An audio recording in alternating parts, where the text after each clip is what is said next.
नमस्कार साथियों, आपकी ग्रुप डी की जो वैकेंसी है ना रेलवे के लिए आ चुकी है साथियों, और इसके फॉर्म भी स्टार्ट हो चुके हैं। अगर मैं बात करूं सर फॉर्म कब से स्टार्ट हुए हैं, तो फॉर्म स्टार्ट हो चुके हैं साथियों 31 जनवरी से ही, यानी जिस दिन नोटिफिकेशन आया था उसी दिन से ही अपने फॉर्म स्टार्ट हो चुके थे। अब बहुत सारे साथी ऐसे हैं जो इस क्राइटेरिया से बाहर जा रहे हैं, यानी कि अगर मैं एज लिमिट की बात करूं तो उस एज के अंदर नहीं आ रहे।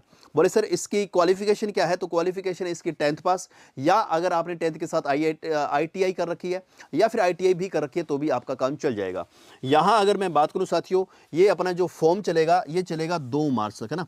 2 मार्च 2026 तक चलेगा, यानी लगभग 1 महीने के करीब आपका ये फॉर्म चलेगा। लेकिन साथियों आपको इस फॉर्म को जल्दी भर लेना है। अगर आपने सही समय पे इस फॉर्म को नहीं भराना तो फिर ये साइट बाद में हैंग हो जाएगी या फिर दिक्कत देगी, तो इसलिए आपने इस फॉर्म को जल्दी भर लेना, है ना। सही समय पे इसको भर लेना, ठीक है साथियों। तो यहां अगर मैं बात करूं तो सर यहाँ ये जो आपके सामने है ये हमारा सिलेबस है ना। सिलेबस की अगर मैं बात करूँ तो इसके अंदर आपके पास 4 सब्जेक्ट आपको ज़्यादा ध्यान रखने हैं। कौन कौन से सर? आपके पास साइंस की बात करें, मैथ का, रीजनिंग का और यहाँ पे GK GS का। यहाँ अगर हम बात करते हैं तो साथियों 25 क्वेश्चन आपके साइंस के हैं, मैथ के 25 क्वेश्चन हैं और अपनी रीजनिंग की अगर मैं बात करूँ तो 30 क्वेश्चन है। इसके साथ साथ अगर मैं बात करूँ आपके करंट अफेयर या GK की, तो वो कितने क्वेश्चन है? 20 क्वेश्चन, यानी टोटल 100 क्वेश्चन है और आपके पास क्या रहेंगे? 100 मार्क्स के रहेंगे। और टाइम कितना रहेगा सर? 90 मिनट आपका टाइम रहने वाला है, ठीक है। अब सर अगर हम यहाँ ये वीडियो देख रहे हैं तो सर हमें एज के बारे में बताइए, है ना। यहाँ अगर मैं एज के बारे में बात करूँ साथियों, तो आप अगर किसी जनरल कैटेगरी में आते हैं या फिर अगर आप EWS में आते हैं तो आपकी जो एज होनी चाहिए वो होनी चाहिए साथियों 18 से 33, है ना। 18 से 33 चाहे तो मेल है चाहे फीमेल, है ना। 18 से 33 आपकी एज होनी चाहिए। अगर आप 18 से कम की एज में है तो भी आप फॉर्म नहीं भर पाएंगे। अगर आप 33 से बड़े हैं तो भी आप फॉर्म नहीं भर पाएंगे। कौन? जनरल कैटेगरी वाले। अगर मैं OBC की बात करूं साथियों, आपको कितने साल की छूट मिलती है? तो आपको 3 साल की यहां छूट मिल रही है ना। 3 साल की अगर यहां छूट मिल रही है तो साथियों 18 से 36 वाला इसके अंदर फॉर्म लगा सकता है।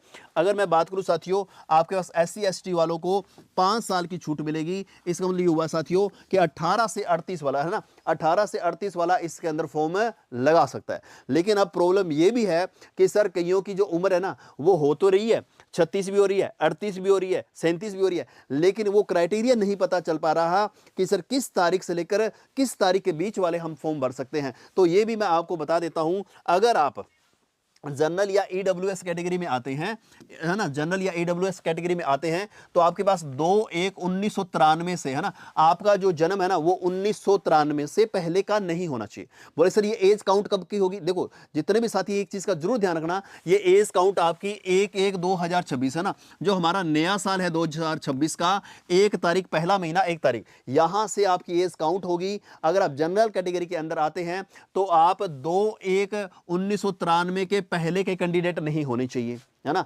अगर मैं बात करूं बाद की तो 1/1/2008 के बाद आपका जन्म नहीं होना चाहिए। अगर आप इस बीच में आते हैं ना, इनके अगर बीच में आते हैं तो आप अपना फॉर्म लगा सकते हैं साथियों।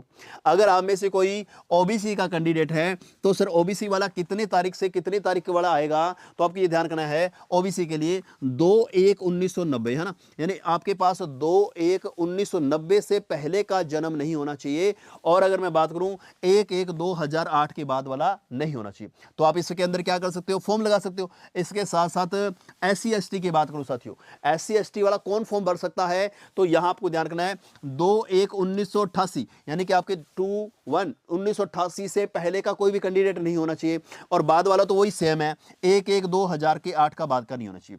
तो ये आपके कैटेगरी के हिसाब से मैंने बता दिया साथियों। इसको ध्यान में रखते हुए आज ही अपना फॉर्म डाल लीजिए और इसी तरीके से अपने नए नए नोटिफिकेशन और नए नए न्यूज़ के लिए आप इस चैनल को सब्सक्राइब कर लीजिए। और अपने जो भी नई इंफॉर्मेशन चाहिए आपको कमेंट बॉक्स में डाल दो कि सर मुझे इसके बारे में इंफॉर्मेशन चाहिए, तो नेक्स्ट वीडियो आपकी इंफॉर्मेशन के लिए हो जाएगी। Thank you.